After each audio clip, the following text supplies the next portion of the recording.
Hey everybody, could you use some good news? Well, let's start with this. Researchers at Cambridge have created a model of an important evolutionary ancestor to humans in the form of a virtual fossil. Using data gathered from examining the fossilized skulls of numerous species that existed within our evolutionary lineage, the Cambridge team has produced a computer-assisted educated guess as to what the last common ancestor of humans and Neanderthals might have looked like.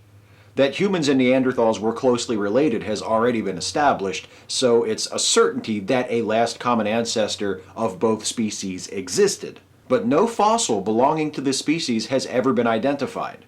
The Cambridge virtual fossil not only provides a possible glimpse of the appearance of this species, it also has compelled its creators to revise the timeline of when this species may have lived. They now estimate the last common ancestor of humans and Neanderthals lived around 700,000 years ago, which is 300,000 years earlier than the previous estimate. This study is published in the Journal of Human Evolution. Next up, a new study finds that a commonly prescribed insomnia medication could help to improve stroke recovery. The study was conducted by neuroscientists at the Stanford University School of Medicine.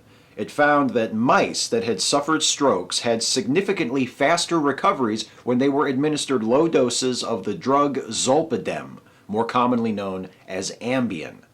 The drug works by increasing brain activity associated with a neurotransmitter called GABA.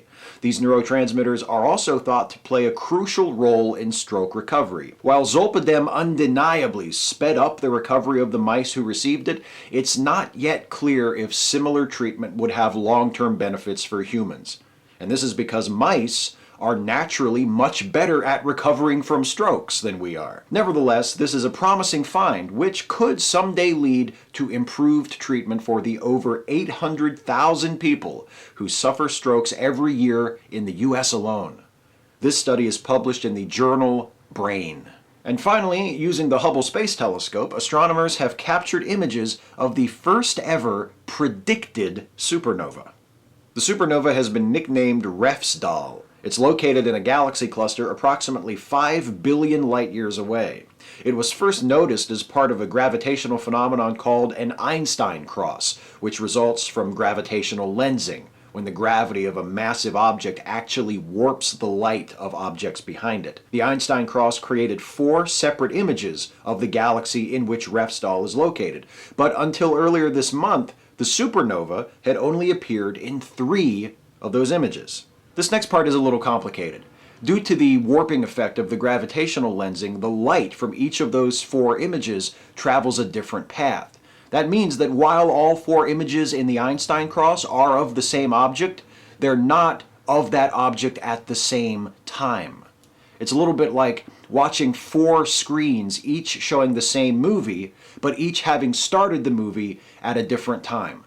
And if we pay attention to the screen that started the movie earlier, we can then predict when a given scene will reappear on one of the screens that began showing the movie a bit later. And this, essentially, is what astronomers were able to do with Refsdal. Of course, it was a lot more complicated than that, involving complex mathematical models and making use of other lensed galaxies in the same cluster, but the end result was the same. For the first time ever, astronomers were able to successfully predict where they would see a supernova. And they were able to do it because they had already seen it. What a universe! A virtual fossil provides a glimpse at one of our ancient ancestors. Ambien could help with stroke recovery, and astronomers use gravitational lensing to predict the cosmic rerun of a supernova. That's the good news.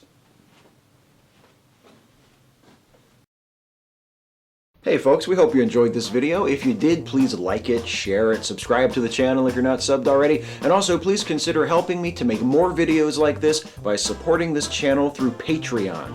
You can go to patreon.com/SteveShives to become a patron. Right, Audie? You have anything to say? Oh, she just got up from a nap. That's why she's so sweet. She's such a sweet, sleepy kitty. There you go. That's more like it. Thanks for watching.